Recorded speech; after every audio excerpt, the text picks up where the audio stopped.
Shyvana, so that kind of cancels out the Vladimir amplification. These guys are completely taking out what they think Curse has to really bring the bread and the butter. So we'll see if they can make something else. So some interesting mind game play here by Cog. So first of all, they said, okay, we get first pick, we're going to leave Kassadin open. And this means that Curse just banned 2 champions that they like to play. Both Ziggs and Cass are not one-sided bans, whereas pretty much all of I mean, like the Draven and Riven ban, those are one-sided bans. Those are bans that help mostly your team, mostly hurt the enemy team. Doesn't really matter that much for you guys. But here are Curse banning away 2 of their own champions, and Voidboys already had a bit of a stretch champion pool here. This also really makes you think about what is Cog going to pick up. They prioritized Sivir a whole bunch before. Their Kog'Maw is now open. It's been banned the entire time. So a lot of interesting options here. Maybe they feel like with the pressure they've created in these games, they'll be able to shut down those picks. Olaf goes out for the first one, though, so creating and wreaking havoc. We've heard that, you know, some people want to see Olaf in the top lane. They want to see him tankier, but that's really with different picks on the team, so we'll see how they decide to utilize this. Yeah, I like the Olaf pick in general. I think it makes a lot of sense there. It does block a lot of the major options because this sort of, we've heard like this sort of trifecta of top laners, Shyvana, Mundo, and I think Olaf, really the 3 huge ones that skill in the late game and are really tanky. That's a good block there by Cog. Now, Curse picks up 2 really good contested picks, though. The Annie, I like a lot. It's just always been so strong for Zekent, and also the Sivir pickup helps unlock a lot of potential as well. So, Curse starting out with what can be kind of any sort of a team comp. Can be highly aggressive, can be highly pokey, you don't know yet. Cognitive looking to refresh here, get some smiles again on the faces. They're enjoying playing around with the crowd and their hover picks, and it is going to be Leona. We saw that banned out last game, and this was really big. We see it for the stop on the initiation of the Annie, and it was actually Zane King that was being crushed out, so we'll see. So right here for Curse, to them, I think they need to save their mid lane pick for last. It's very important that they have an option that can beat the very strange champion pool of Zamfira. I'm still thinking the AP Cog might come out, but Curse has to be ready for it and get a lane matchup or a team comp that'll work there to break the siege potential, but also potentially just to win the lane straight up. Whereas they can pick a pretty safe top laner like Renekton. It's going to work in any matchup there, whether it's Olaf or something that Cog picks up later, maybe at least for the 3rd time. It's going to probably be all right for Curse here. The other option, though, is with Mundo banned, Dominate can play jungle Wukong. I'm kind of just talking about what they're hovering over here, but Curse need to start putting together a team comp. A highly aggressive one is a good choice. Something we might be able to see jungle Wukong somewhat making a presence. It would be a really great initiation. And they are going to lock this one down, so Quaz will definitely have someone to dive that back line with. Yes, and that is very important right here. When you get Sivir, get 2 backline fighters. Don't go for the Elise so much, but get a Renekton. A Riven is fine. Of course, she's banned, but Wukong and Renekton together. The Annie stun as well. There is so much engage power for Curse. Even though Kog'Maw's open, if I were Cog, I wouldn't even go for Kog'Maw right here. I mean, yeah, the name synergy is nice and all that. All right, he's going to go for it. He's going to go for it, but this is highly risky. This is highly risky because Kog'Maw is an unsafe champion. There is zero peel on this Cog lineup at all. So if Wukong gets there, he's staying there in the back line. And it's going to be a very tricky game to navigate for Cognitive, but it's like, all right, we're going to go in off the back of a bunch of poke. This is the comfort. I feel like Cog just got pushed really out of a comfort zone. Yeah, they're getting what they want, but like you said, these are huge picks coming in for Curse. It is going to be the on the hunt rush initiation, and they are just going to dive, and no one's going to be alive. Yeah, this is a very single-purpose lineup here for Curse. And now what I like about this Katarina pick, though, more than I liked it for the Walking Zed, is that the rest of Curse are playing very well. It's not on Void to carry, it's on Void to do his part and be a part of a team that's already working very well. That's when you want to run Katarina, because you can rely on Dominate to get engaged, you can rely on Quas to win lane, you can rely on Kop and Zekent to land their initiation. This is a good comp for Voyboy to run Katarina. And with the lack of peel and all of like 3 total abilities that can stop Voyboy's ultimate. No, I was looking at that as well. I'm like, who can bump him? Yeah. Not much. Vi Q, Vi R, Leona Q, Leona R. Those are the only abilities that can stop Voyboy once he starts. This is a good comp for Curse. Coming out of the gates is really what has turned these games around. We see it kind of teeter in the middle, but once Curse has gotten the composition that they wanted, they have been definitive matches. They're in the driver's seat now for 2 games in a row. It's a best of 5, and this right here is COG looking to keep their promotion hopes alive. And this is, I think, the way to go for it. I actually like their choice in sort of in theory to go for like we're going to go to the tried and true like champ select strategies that we like. Let's play the stuff that we're really good at. Sometimes The AP Kog'Maw. It's fun because then even if he dies, he'll still explode. And just and it's a metaphor for the team because COG are now going to win our hearts with their awesome champ select. Even if they lose the series, they're still the Acathian surprise for us. So I don't know. I like it. I like their choice to go for it. Yeah. But it's going to be hard to navigate in the game. So we do see that COG switches up what they had from last game. They don't decide to go with that Elise. Are they going to be able to pull this one out stronger in the early game than what happened last time? Curse versus COG. This could be the last matchup for Curse, putting themselves back into the LCS. COG, like I said, keeping the promotion hopes alive with a win here. See if they can do it. A very interesting team. It is going to be Chris top lane, Olaf, of course. And that's actually a good thing for COG because it's another top lane matchup where COG outscales.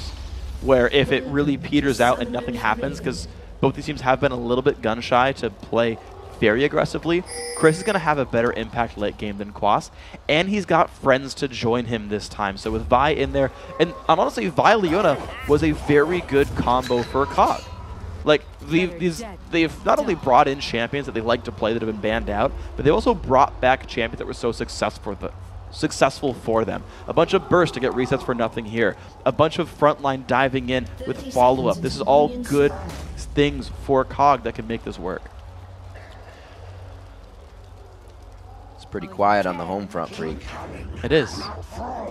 Nobody wants to get first blood up right now. It's going to be a dance-off pretty much everywhere someone can be seen. Not at 1 minute 15. That's too early for first blood.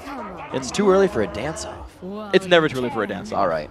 Dance-offs are fashionable at all times, forever, always. Okay, you heard it here. Confirmed on stream. Yep. And it wasn't even Saints. Nope. He's not on that lineup anymore. He is the coach, though. He's around. Yeah, that's true. That's true. Partially integrated into the stream. Yeah, he's been helping. So now we have the lanes to begin. Finally, the minions are marching their way out of the base because these guys didn't want to march into any aggression. And we will see Dominate on that Wukong. In the jungle, we have Voyboy on teleport, something we'll mention. He's probably going to be able to roam now. We did not see any roaming from these mid lanes, like we said, unless the fight was pretty much over and everybody was walking away. Absolutely. He's going to be looking to come in late. He's going to look to counter-gank Captain Ziploc. Now, I will Dominate's done a very good job of counter-ganking throughout this series of games so far. He's done a really good job of that one. But Voyboy can also join in on the fun. The other thing I want to point out for Voy is I don't expect him, I'm going to get proved wrong in like 12 seconds, I don't expect him to use his warding totem to ward the lane. Because seeing Vi coming is kind of useful, but leaving it up to Shunpo away, way more awesome. Life is more important. A little bit. Slow push here, COG. Giving Zcat somewhat of the brush, but it's not going to be too bad here. Nobody's level 2, so they have a little room to play out of position. Where you can see that Zane King is keeping that in his mind. There's an interesting dynamic actually in that bottom lane. So COG is going to get level 2 first by pushing. But when you push, you put your opponents under the turret, which is really useless for Leona, because she goes into turret range by virtue of engaging. Sometimes on accident. Yeah, whoops, oh, I gave away a kill I shouldn't have. So yeah, some mistakes can be made, but largely speaking, that's a good situation now. The lane can reset, and COG are going to be able to fight pretty well. Zane King knows all about the accidental Zenith Blade. We'll see Zamfir level 3 in mid. He's matching it with Voyboy. Dominate looks to make his roam here. Maybe he wants to get that snowball on Quas going early because he's not hugging the right side for golems. But with the lane so pushed, I'd be surprised if he does head in. I was actually surprised to see that Ziploc didn't actually dive the top lane right there. There were no wards at all, and Slice and Dice was already used, but he thought a counter gank might have come in. There's the jump. You were not wrong. I got it right, guys. I got a prediction. But now that ward is always there. Wow. It happens so rarely I get applause. That is some love right there. People don't bat an eye when Jack gets one, or like when I make a pun. But I get something right, and it's like, Freak, you did something right, buddy. Good job. But yeah, Voy's ward is now there for for 60 seconds, so we can repeatedly escape those ganks. In addition to a minion wave maybe coming by, so it's even free. This is just like, it's a good thing for Voy. So slow. Everybody's just staring into the whites of their eyes, but there's no aggression. Thanks, nothing. Shoots him right in the face as I say that. You, however, no predictions. No predictions. Cop, happy to take that one. Zekent has just been holding this stun. I'm sure he's getting antsy on this one. He's starting with the Dorans. Zane King's actually going to be racking up the gold. He wants to get to that tanky portion a lot quicker. So we'll see them probably farming this one out. The disengage is going to come from Annie, so that's why Zane King hasn't been so E-happy this game. The Captain Ziploc, though, looking, well, on top of a ward, but looking for this bottom lane attempt. Dominate is very obviously looking to counter gank. I don't think...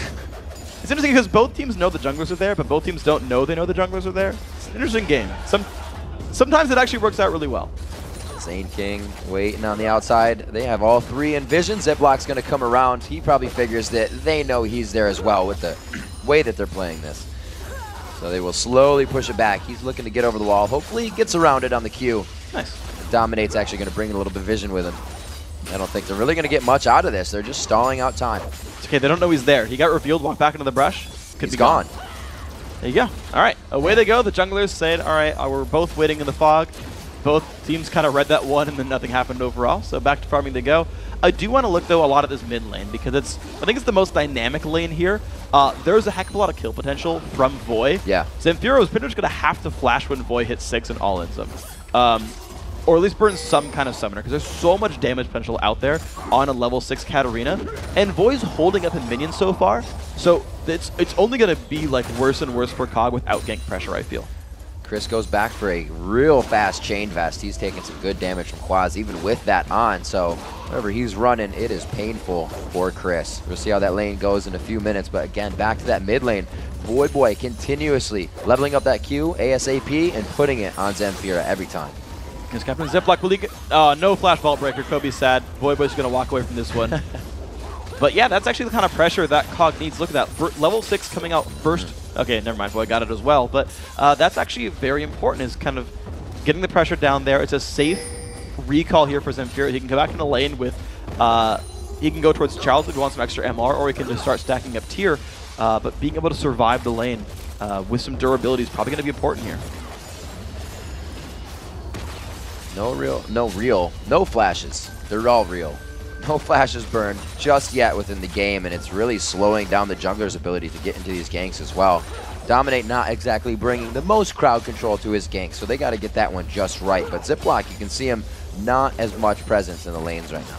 Yeah, nothing yet. Dominate tried the one little sneaky gank right there, relying on Zekent for crowd control, but he got spotted by wards. At this point, I feel like Dominate's best suited to just getting level 6 over the course of about the next minute, and then forcing the invisibility ganks. And again, the easiest place to kill, mid and bottom lane. That's where I'm likely to turn things. There's also no reason for them to give a lead away here. They do have Voyboy to wait on as well. He has backed for mid lane, so he may try to activate something. I wonder. No, he's not going to reach 6 off of this blue buff, so there won't be anything coming just yet from the teleport, but I'm sure it's soon. Yeah, and that's going to be all kinds of fun. I'm actually not sure how much Curse are looking to force the issue. It's a really hard read on these comps because they function so differently, and we just don't see AP Cog competitive. Dominate 6, though. Here it comes. Nope. He almost got himself down to that lane, but again, walks over a ward. Not too much problem with that. Quaz. He will not find the Assault Battery. Negative. It just got leveled, actually. Ziploc hadn't leveled it yet. Yeah, and honestly, Quaz having his ultimate, having his flash available, it's not a dive that's likely to succeed very much. However, this does show the Cog jungler in the top side of the map. Dominate just missed out on stealing red buff. He's like, you know what? It's not worth it. I'm going to go back to my side of the map. Yeah, he feels like his red buff is going to be stolen, and he wants that a little bit more. Coming across, he's going to get him to pressure out. Ziploc does not want any of that, and Voyboy is even going to roam with him a little bit to make sure the safety is there. Yeah, sweeping away the race real quick, just some extra gold experience to share across the team. But ultimately, Dominate hitting 6 and having double buffs is really big. And in fact, if I'm Dominate, I would love to gank while I still have blue buff. That 10% CDR is going to drop my ulti cooldown by about 15 seconds. And that's going to help him find another gank, or at least have that ability be up for the next team fight, which is also a relevant fact to consider. And as much as we say, or he says, he likes to play unpredictable and keep it changing up, it looks like Quaz is going for the same build, and if it's not broken, don't fix it. 71 to 51 in CS, gets the pickaxe first, going for the brutalizer, and he is consistently winning his lanes. Yeah, exactly. He's done such a very good job with this Renekton. He's one of the premier lane bullies. Again, we talked about the fact that Renekton doesn't quite scale as hard as Olaf, And in talking with Double Lift backstage yesterday, he made a bunch of observations about, like, well, you know, maybe the late game skilling doesn't necessarily matter so much. If you can snowball a game in 30 minutes, the laning phase is all that really matters here by just getting an item lead and closing the game out. That could very well be a huge factor here. Game 3 was all about that. Curse got the early lead and then stuck with the game the rest of the way through. Cog needs to keep that in mind, that if they don't pull Chris out of this hole sometime soon, Quas might be too big for them to deal with. And we're right, they are not trying to pressure that teleport. They're quite happy with what's happening in these lanes. Those 2 pings coming in from Ziploc. But very nice flash on that. It's going to be Dominate. They don't have vision in the brush. No ward in the brush. Is it down? It is down. And he did not have another ward. That was unfortunate and a very nice escape from Cog. Nothing here's reflexes are really, really impressive. That's twice I've seen him spell shield the Tibbers. I saw him flash the flash Tibbers. Yeah. And, you know, when you're Zekent and you go for the ult and then nothing's there anymore, it's like, oh, man, that's an unfortunate loss of a cooldown. So I got to give props. I think here, it's really freaking hard to do, and I'm impressed by that. And this might actually work out for them because those 2 pings, as I was saying, came from Ziploc, but an instant initiation from Curse. Now Ziploc is here, so it looks like they are going to be able to keep going. The spell shield is out. Do they have enough time to wait it out? It's just on the outside. Yeah, nothing to find right there. Actually, both these AD carries are at their weakest point of the game right now, where they're trying to save up money for a BF sword. Both these players going for Bloodthirster builds. And so these guys are really easy to pick on, but they're also not very big damage sources. So it's the supports and junglers who would be dealing all the damage in these ganks. Right. If they're not ready to fight, there's no kills getting picked up. Zamfir is saying, there's a monkey in my jungle right now, and he's trying to take my wraiths, and it looks like he's not going to give up. Dominate gets his own ward down in that brush, and he smite Qs it away. Nice little play there. Cog and Chris Quas and Chris going at it right now. He gets the slice and the dice after the Ragnarok. It's going to let him get away, though. But Quas is really driving this lane. And it forced all of Chris's summoners out. I don't think he needed to ignite Quas. There's no real danger of getting a counter kill right there. Right. That's one summoner he could have saved. The ulti and Ghost I get. Quas unfortunately barely misses Slice and Dice, didn't manage to tag any minions on the way down. So Quas, though, just has complete control. Here he goes in with Dominate. Dominate coming in. The ulti goes down from Wukong, and it is going to be first blood again coming from these gentlemen in the top lane. And look how low Quas got right there. That was him barely surviving from the turret dive. Still would have been worth it overall, but good gank pressure. Oh, Mega Inferno Rocket. Oh, it's not going to get it. Yeah, it's been spotted out. They pinged the locations.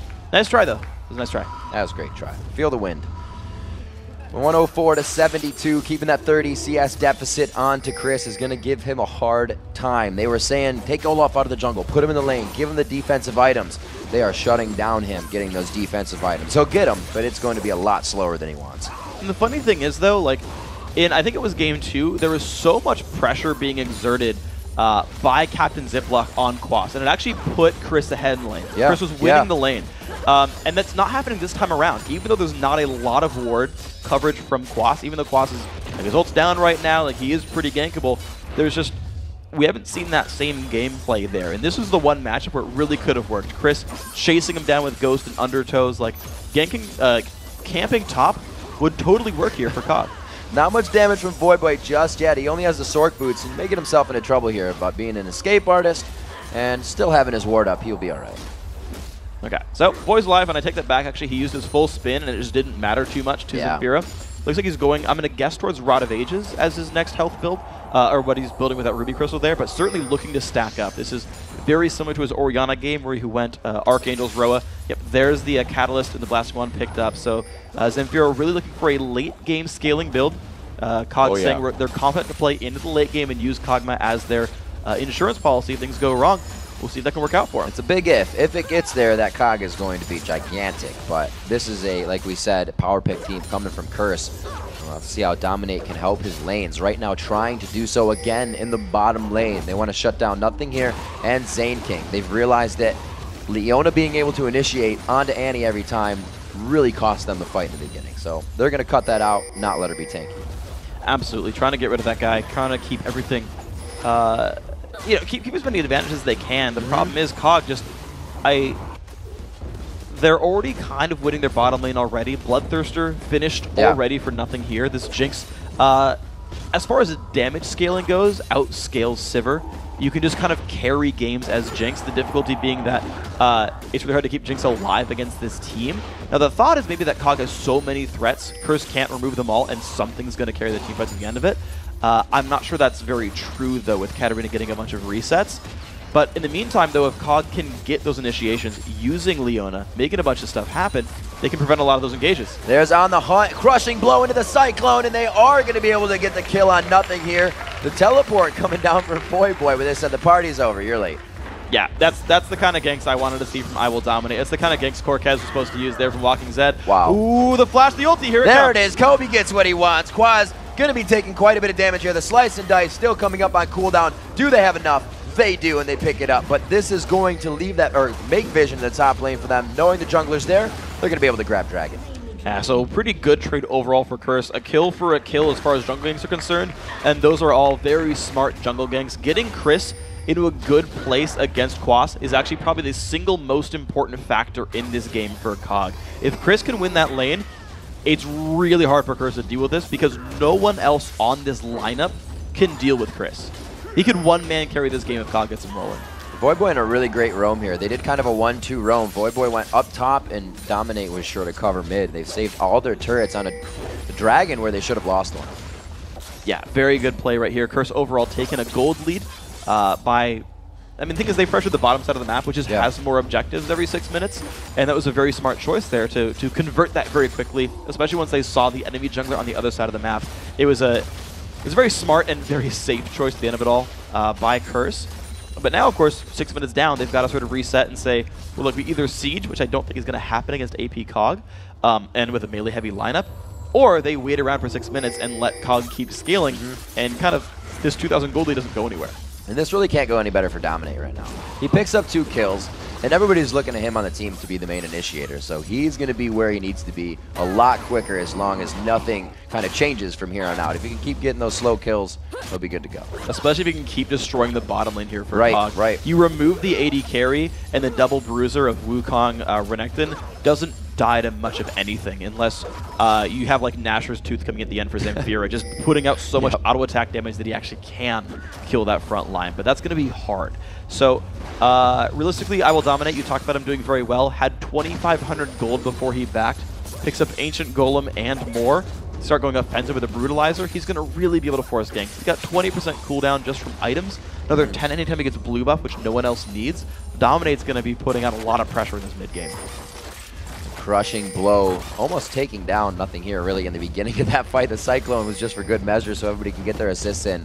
He is already outputting quite a bit of front-end damage, which, like I said, it changes the thought of the fight immediately and what you can do in it. 17 minutes in, the Ravenous Hydra picked up onto Quaz. He feels good about that in lane, and he's still giving Chris hell. 148 to 118 in that lane. The Sunfire Cape and Ravenous Hydra are both done. It's going to change the lane dynamics. So obviously one's building damage, one's building durability, but they're going to start to do like their objectives more. Now Chris has a lot of really easy trades with Reckless Swing. Chris maxed that first, the E, the true damage.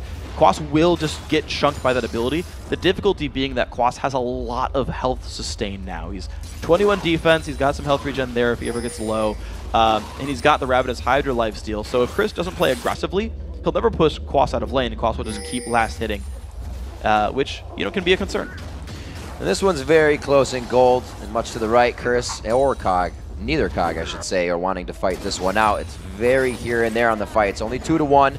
And Dominate from the backside. They get a great initiation onto Nothing here. His flash was not up that time, and they were able to connect. Voyboy gets the speed up, runs past Zane King very nicely to get the Death Lotus on and the maximum amount of damage. They pick it up for Kog. These guys burned a lot of ultimates to force that down, but when you've got actual engagement here on the Curse lineup, really for the first time in this series, they've got actual initiators going on here. Works really well for them. They force the turret down, trading mid turrets, but this is kind of what happens. The game accelerates when Curse, the confident team, starts making plays. Instantly accelerates. It kind of leaves something else for Kog to do here while pushing the mid lane.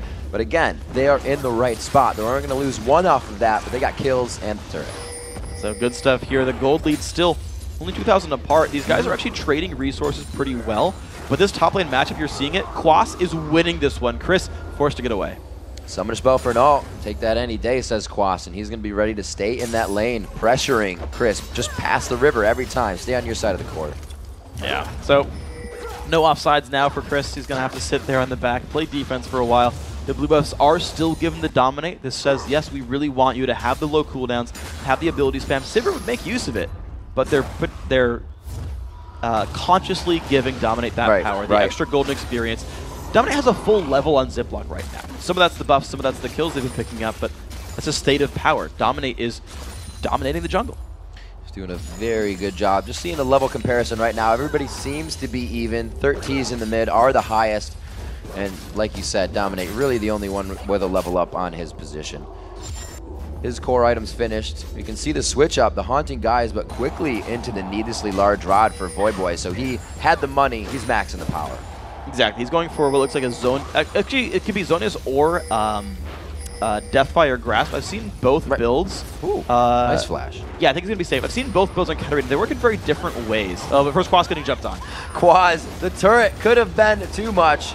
It wasn't enough. Chris goes down, or Chris takes him out. Yeah, very well played there by Cog. I like the fact that Ziploc keeps showing up there because, again, that duel is important. Randuin and Zoman likely... So Randuin and Zoman's a Spirit Visage. It depends on his priorities here for Chris. But as soon as he crests Quas in power, suddenly there's so much pressure on Curse to make plays somewhere. Because if one lane starts passively losing with no engage, or no engagement from the rest of the team, suddenly it's like, well, look, we keep letting this happen, we're going to lose the game. They've got to force plays. Now, Curse have been forcing plays pretty well with Wukong, but they're required to as opposed to being a benefit. Looking at that kill, that was actually Ziploc that picked that up, which he needs that tankiness as well. He's their initiator. He needs the same thing Dominate does. So better off that going to him. Chris grabbing some assists there. It might start to put him over Quaz, but that play in the lane has really driven him to victory. So you got this dragon fight coming up. Dominate inside the pit and on the hunt. May continue this one. A very nice Void who's disengaged against the whole team. Yeah, the whole team got out pretty successfully. Unfortunately for Dominate, he couldn't get into range to land his ulti on anybody. But the rest of Curse, honestly, they're just in position. This is basically theirs barring a smite steal. Nope, it's going to be picked up again by Dominate. Dominate grabs that when the Cyclone goes out. They for sure pick the kill up onto Ziploc, and that is not going to be enough for them. They want everything and anything in the fight. Nothing here gets flashed on. A very good W stun coming out of Quaz, and they're going to continue this fight. The Death Lotus, the reset, the crushing blow. No, it goes over to Quaz. Ooh, good read by Zamfir. Actually chases down the invisible I Will Dominate. Good job right there on the ulti right here, the passive. But yeah, the engage comes in. Nothing here's Rocket comes in way too early, actually, and he's now out of position. The knockup that lands, and that's the issue, right? Is there's no peel for these two squishy backliners. Zamfira and Nothing here have nowhere to go. Because Cog, they spent their Vi's cooldowns trying to Dragon Steal instead of setting up a team fight. They were basically saying, like, look, we'll get out of position to trade a chance at Dragon, instead of saying, look, we've got position on you, let's get a real team fight. I think if they approached the fight differently, Cog could have been fine there and won that battle instead of losing it 5-1. Dominate loved that. And he actually made an amazing play. He flashed to catch 2 more people in the Cyclone there and continued a huge fight for Curse. Now they know, again, they're in the driver's seat, and this is when it gets really scary for Cog. It's pretty incredible right now for Curse. Now, they are waiting on a couple of cooldowns. Zekent still is without Tibbers for now. That's not the worst thing because they have the cooldowns back on I Will Dominate already. He's upgraded to Black Cleaver. He's got 20 CDR, again, just passively from his default item build at this point. So he can keep going in for engages. And of course, Voyboy's cooldowns and Cop's cooldowns very short as well. Those 3 can keep making plays over and over, which looks like what Curse is doing. See, Black Cleaver finished up on to Dominate, so he is assisting huge on Cop if he puts that Q through the team on that Boomerang, and Quaz is going to have a field day with the Call of the Meek once he gets in there, and his Hydra. Everything is synergizing so well for their picks, and it's only escalating. It really is. Honestly, until this top lane gets turned around by Cog, and it might even be too late for that to happen, life just gets more and more painful here. And in fact, I Will Dominate coming into the top lane. Chris not going to be in the best shape. Looks like he will be able to Ghost in Ragnarok, but that means once it wears off, they're going to be able to turn on him. They had to see this coming. It doesn't last forever. Cyclone just hits on the heels of Ziploc, and they may have this chase on. He's going to be able to get the crushing blows one after the other. Doesn't have much cooldown to his name right now, but oh, the bottom lane, the 1v1, something is there, and he is going to be able to take down Cop. Cop, unfortunately, missing his flash thrower, wanted to dodge the ulti, and at this point now, I don't know if Boy has the damage to chase down Chris. Okay, he does. Absolutely. Nicely played. He didn't go for Super Burst. but he is super harassing, and he was able to finish off the kill. Great job by Quas and Dominate to continue the follow in the top lane, leaving that janitorial pickup for Voyboy. Yeah, and now Curse are really spreading out COG, and that's a very big difficulty for these guys because Cognitive Gaming's lineup outside of... Oh, this is going to be interesting. Oh. Boy on the chase. He doesn't know where to go. Zamfira played that perfectly. Now he does. That was really nice. That was pretty cheeky by both. Yeah, but as I was saying, though, outside of Chris, basically, the rest of this lineup from Cognitive is not very self-sufficient. They need to all be together, right? Leona obviously needs a teammate. Vi can't really 1v1 anybody. She's got to engage for her team. And then Jinx and Kog'Maw need a front line to stand behind. And when Curse are playing really chaotic battles, Voyboy's running across the map with teleport and a home guard, like 3-man like pushes top and they kind of get kills as they kind of straggle on through the fight. That's exactly what Curse wants, is these like weird limping, go in and out team fights where you never get a real 5-on-5. If Curse keeps doing that throughout the mid game, they're pretty much guaranteed this one. 11-4 on the score sheet, 25 minutes on this one, and the gold again going in favor of Curse. About 8,000 gold now, actually 7,000 still. They both tick up 100 there, keep themselves even.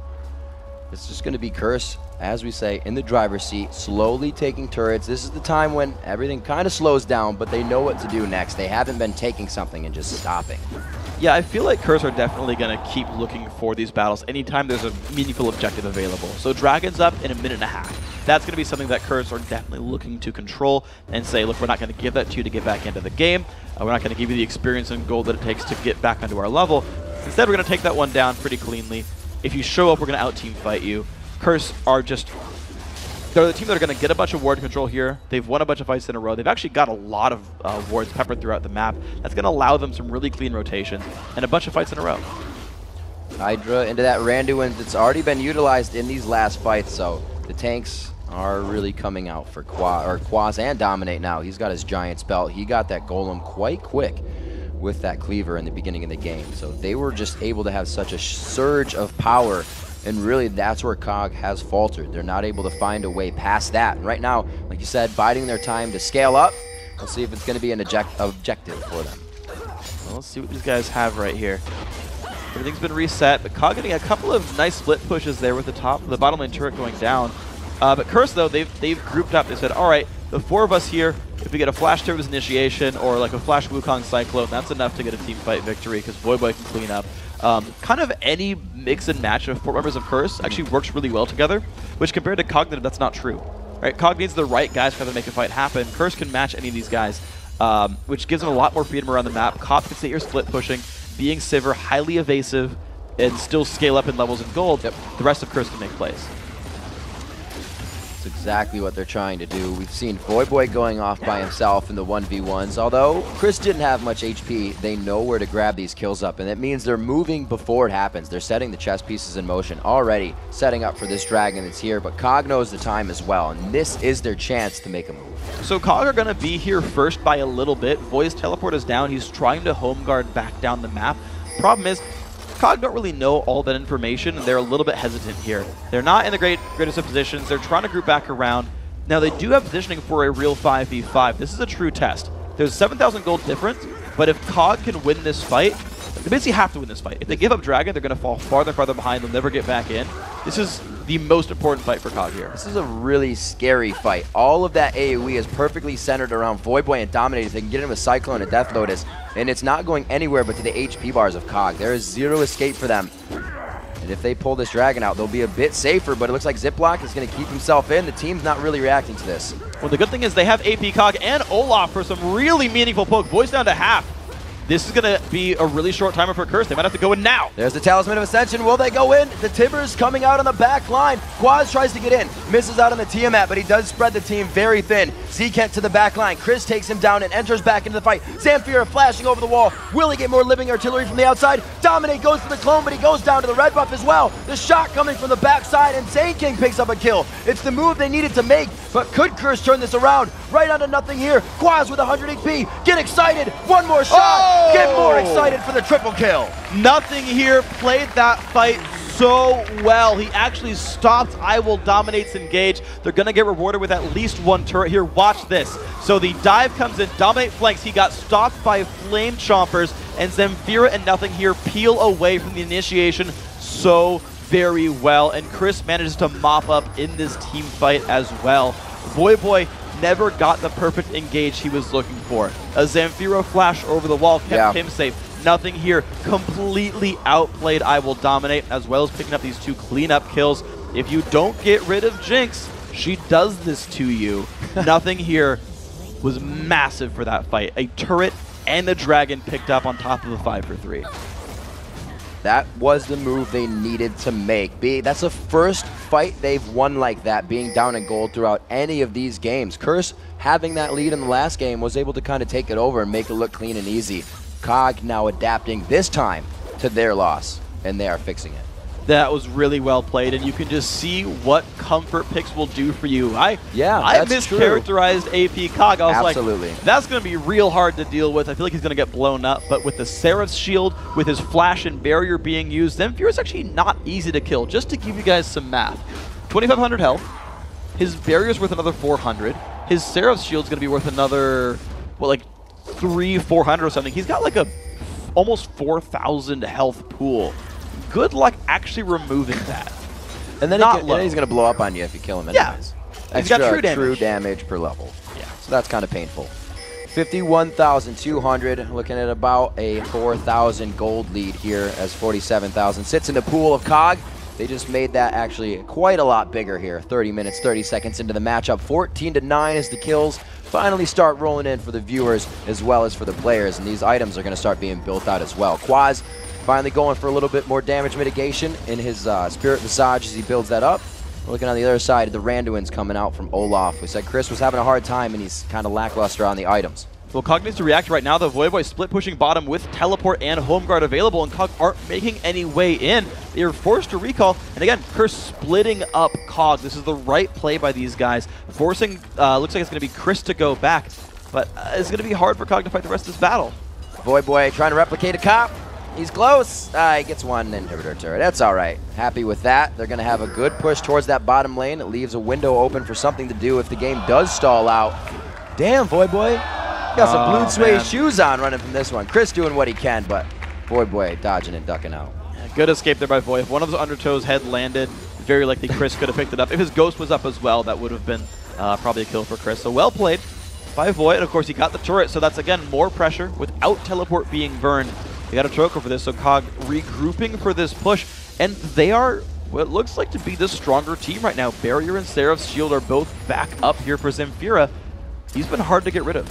Now, COG, after this fight, they do look a little bit bigger because they have their items, but they're not pushing waves. They're kind of pushing with themselves. They get there and it's empty, and Curse has time to set up. Big wave in the top lane they're going to have to deal with soon here as that builds up, and this fight really may allow Curse to utilize that wave in their favor here. And on top of that, look at the ward coverage, though, that COG has put out, because they've warded all of their flanks to look for Quas, to look for Dominate, and to disengage like this. That was pretty big damage on that coming out. Oh my god, a full Team Cyclone! That was absolutely huge. Ziploc goes down immediately. Zamfira is already on a Cathian surprise. It is bloodbath right now as Curse takes out COG on their side of the field, and they're going to push them back. It looks like that wave might come in handy in top lane. Wow, they all ran away in the same direction on top of each other. Instead of going down the lane, they ran towards Golem buff. What an engage there by Zeke, and all you can do is just watch this Annie. They try to get out. Look at that. The flash tippers, the cyclone. There's just not much you can do about that. The attempted counter engage just doesn't really matter. Chris shows up to the fight late, but it doesn't really matter too much there either, honestly. When you take that much early burst damage, nothing here is not going to out-duel the Wukong when you're already at 1/3 HP. A 5-person Cyclone, Baron, and Inhibitor turrets falling after this. A huge play by Curse, and they knew what they had sitting on the board. Everything was set in motion. That fight was gigantic. Yes, absolutely yes. Void burned his teleport to get to the top lane really quickly. Boom. And just add more to that battle. Baron, of course, definitely going down. You guys saw, by the way, Dominate missed Smite. Smite went out. Baron is still alive. The Curse legacy continues. But honestly, these guys are in a really good place. They landed the team fight they wanted. And good on them to say, well, we just lost the team fight. We don't have the flank, but we need to go for the battle here. Yep. To have the confidence to say, look, we're still very powerful. If the battle goes correctly, we're fine. And that's the kind of thing I like about team comps like this, where the gold lead clearly doesn't matter. Whoever won the last team fight clearly doesn't matter. It's positioning. It's engaging properly. Yep. It's using your abilities in the correct way. That's what makes these teams win the battle. So even coming back, another battle after this, Baron buff, inhibitors, doesn't matter. COG clearly still has the tools to win a fight if they can fight it correctly. All right, we see on the side of QC, fixing up some peripherals here. Fancy feet, kicking them out. Sometimes it happens. Yeah. I've heard a guy actually was... way back like years ago, he was playing with his power strip accidentally with his feet while playing and unplugged his computer. Yeah, bad idea. Yeah, and he actually forced a regame because in Warcraft 3 there weren't remakes, so no thanks. There's no reconnect. So it was like, all right, well, new game. People rumored he did it on purpose. He won the remake. It was a big controversy. Sometimes but that's League of the Legends, mentality game, man. you can just rejoin the game. No Yeah, big deal. Absolutely. Got that in It's there. a pretty for you good guys. game. Not gonna lie. It's pretty fun. It's free. I hear like 12 people play it. Yeah, million, thousand, Yeah.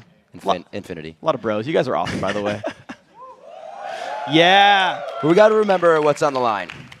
Back to everything. Hopes and dreams. Curse getting back into the LCS. COG, they said they have nothing to lose here. But right now, it looks like they're playing scared, and they have to because Curse is such a dominant force in this game. That fight didn't make things any easier for COG. Maybe this will give them some time. Definitely not going to help if they had really something in motion. So we'll have to see as this pause.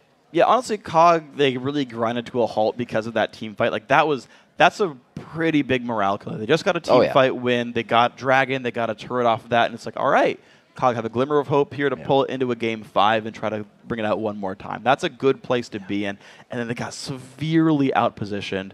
The engage was so good from Zkent there. That was actually massive. Now, when you're COG here, you say, all right, we turtle it out, we scale up. These guys have a really good late-game team comp here. These champions here are going to work pretty well, and they hold really well. There's a lot of long-range damage. Jinx in her base, very hard to dive. COG in his base, very hard to dive. So COG can hold on to this game quite well. Looking at their team comp, can we consider that it makes it a little harder for them to peel and better for Curse's damage, that they actually have to walk up for any peel that they do? They have to group up. They have to be in that AoE of Cyclone. It almost makes it difficult for them to peel for anyone. Well, the cool thing about COG's lineup is that they can play from really far away. Like, even though they've got a Leona and Vi, they don't have to start fights. COG has the 2 longest range champions on the map, which is Kog'Maw's ultimate and Jinx's W and R kind of together. Right. So COG gonna say, come at me, bro. Come at me, bro. Come at me, bro. And then when the guys finally show up, they throw down Leona ulti, or they throw down Voidooz, or they throw down the Flame Chompers from Jinx, and it's like, Wukong can't get over that. Right? He doesn't have rocket jump and then like engages afterwards. He's got to walk through those traps or through that slow zone and then dash in and hit Cyclone. And if COG has the foresight to see those engages coming, play from far enough away, that's all the peel they need. They can just use slows and get away with this.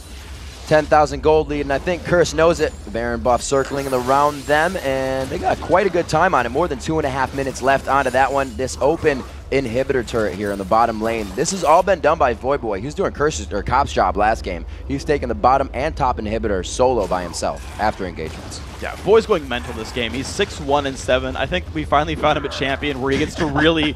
Like, this is a Voyboy signature. This was a top lane he used to play in the beginning of Season 3 for a while. He's playing full AP Katarina, which is awesome because you just kill things in 3 seconds. And yeah, it's Voyboy like we expected to see Voyboy. The kind of mid lane we kind of expected to see from him here. And honestly, with the Baron regen, Curse are pretty able to siege this out. And then when a team fight happens, they can explode. Jinx. Quicksilver Sash comes out quite quickly. Doesn't want any stun to be holding him back. And with his reactions, nothing here. Probably keep pretty safe with that ability.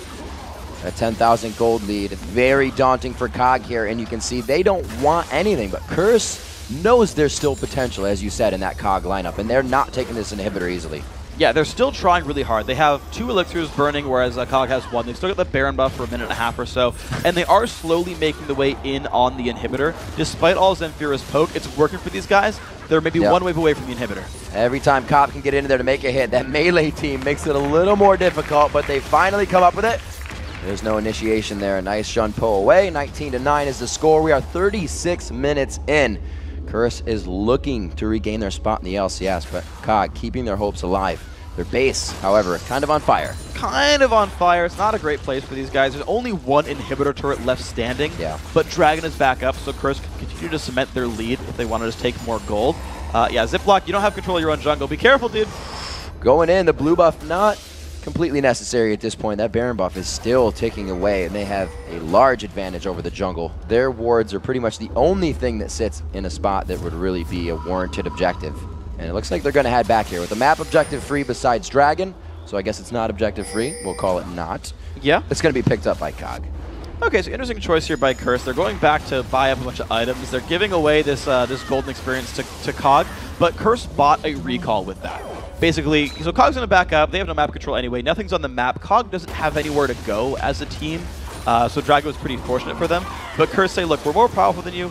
We got Baron. We just took another turret down, or not another turret, but they got the inhibitor at the very least. So they're going to start having minion waves to create more pressure for them, and they can renew the siege now. And with new items, with the full fury of that 10,000 gold lead, Curse are bringing all that money to bear in the next fight. And I like the Curse isn't stacking items they've previously built. It was Dominate, obviously, to go with Cyclone for the Black Cleaver this time, and shied away from by Quaz. You don't need two of them on. He's going for more that will help synergize the team into more fights and continue them going so they can go coast to coast, because they do have On the Hunt, and the chases are really, like you said, what's shutting down COG. They can't get away. Exactly, and I like sort of just how they've also shared the item burden as well to make this happen. Right? The Talisman of Ascension, again, also coming in to help the engagement happen, even just a stack with On the Hunt, but then also realizing that I Will Dominate, as you talked about his item builds, needs to be his own frontline tank, needs to be pretty damagey, so it's Zekan who picks up the Aegis, right? Sharing the team item burden so that I Will Dominate can focus power onto himself. Another good sort of adaptation for these guys to make sure power's in the right places. See how COG is playing this. Chris and Zane King both trying to stay on the top. Whoa, they're getting pushed back there. It's like they fully wanted a Ziploc on the far side, showing some aggression, and that is some good damage they're able to put out. No real initiation just yet, but it is enough to scare for the inhibitor. Voyboy low. There's the Zhonya's coming out, and it's going to force him out the fight. Cyclone in circles, literally, to drop and pop up more than one player. Zekent taking down Zamfira. This could be all they need. Voyboy does go down, though. So does Zekent. Those are 60-second timers, and they are being pushed out of the base. Cobb turns around right in the face of three members of COG. Is it going to be enough? The barrier's down. There's not enough splash damage. They trade 1 for 1. Ziploc pushing back Cobb. Beautiful job by Nothing here. Keeps himself alive with 100 HP. And only one member of Curse is alive, being chased down by Ziploc and Co. And Dominate doesn't have move blocks that'll get him out of this one. This is exactly what Curse was afraid of. COG was kiting the fight perfectly every second of the way. They lost 2 for 4. Yeah, I mean, incredible defense right here by COG, kiting back into their base, having the room to work with. Very nicely done. So let's watch this again. Voyboy, unfortunately, never gets rolling. And really, Zamfira, Nothing here, don't get really hit on that much. It's a lot of hefty engage to get rid of COG, but that leaves Nothing here to do whatever he wants and just starts landing the damage output in rocket form, in Pow Pow, whatever it takes. Just as long as those two backliners split up, it takes all of Curse's attention to kill one of them, which leaves the other there to mop up the fight. Nothing here plays this battle really well. One hit from Dead that gets it, and now he has time to grab his red buff, recoup power, and the quick service assassin he picked up, again, a big part of that, keep him alive, not get CC locked. That was awesome. Nothing here's fight assessment is incredible. Quick Inferno Bomb to kill Voyboy, and really, Voyboy should be the last one into the fight. He got himself a little antsy there, and that's why they didn't have as much burst damage, Freak. It's getting scary now. These items are starting to come up, and Curse didn't stall too much this game. They were always trying to push. COG is again adapting. Yeah, so Curse are going to try to push down onto Baron this time then. It's actually a pretty good choice. They will see Cognitive coming in. They'll be able to turn around in time and re-engage. Tibbers is up. I Will Dominate's ulti is up as well. Curse have a full power team fight waiting for them. It's like a 4,000 health almost Olaf running into the matchup here. He's going to check the health of Baron. They got a pink ward down on it as well, so they're going to be safe. See what happens. That was good, and COG is adapting, but they have a long way to go, and this is them trying to dictate what's going on. They're going to make Curse start to dance around them now and try to get a push down mid. Now Deja Vu, Cog really trying to push here. The problem is, oh no, Cop's not near the top lane. He can't solo the base right now. So they do force the recalls though. They buy some more time, Cognitive, they do that. But really, there's just too much map pressure from the dead inhibitor. They've got to go back to their base to defend their sole surviving Nexus turret, which gives away map control over Baron. There's Chris on the outside. Ziploc really isn't present in the fight just yet, so it's not going to be a 50-50 for Baron, but Curse also does not want to keep damaging it either. A great job. One person able to stop off of Baron. It's exactly what they needed. So this is actually a very difficult situation for Curse because you're clearly the team in the lead. Now, normally at this point, you use the dead inhibitor to allow yourself a Baron take, but Cognitive are playing around the Baron incredibly well. And they've still got to consider the fact that, look, Jinx is legitimately crazy and hard to deal with in late game team fights. And so they're like, well, there's a bit of a timer here. Cog's only got one more, Kog'Maw, the champion, only has one more item to go until he's full build. Jinx is basically full build. Like, Kog'Maw's late game's really scary, but you know, the usual ways you win the game aren't working right now. So they're like, okay, Voyboy split push, hopefully that's enough. Voyboy did a good job using that teleport throughout the game. It didn't get him too many massive kills, but he's cleaned up otherwise, so no worries there, and the teleport is still up, so they can utilize it here at least to catch Cog off guard. And the problem is this is a potential 5v4 because Voyboy can teleport in. You can just see the Kog'Maw poke, and because it reveals champions, it gives them really good control over, is it a Baron kill or is it a push in?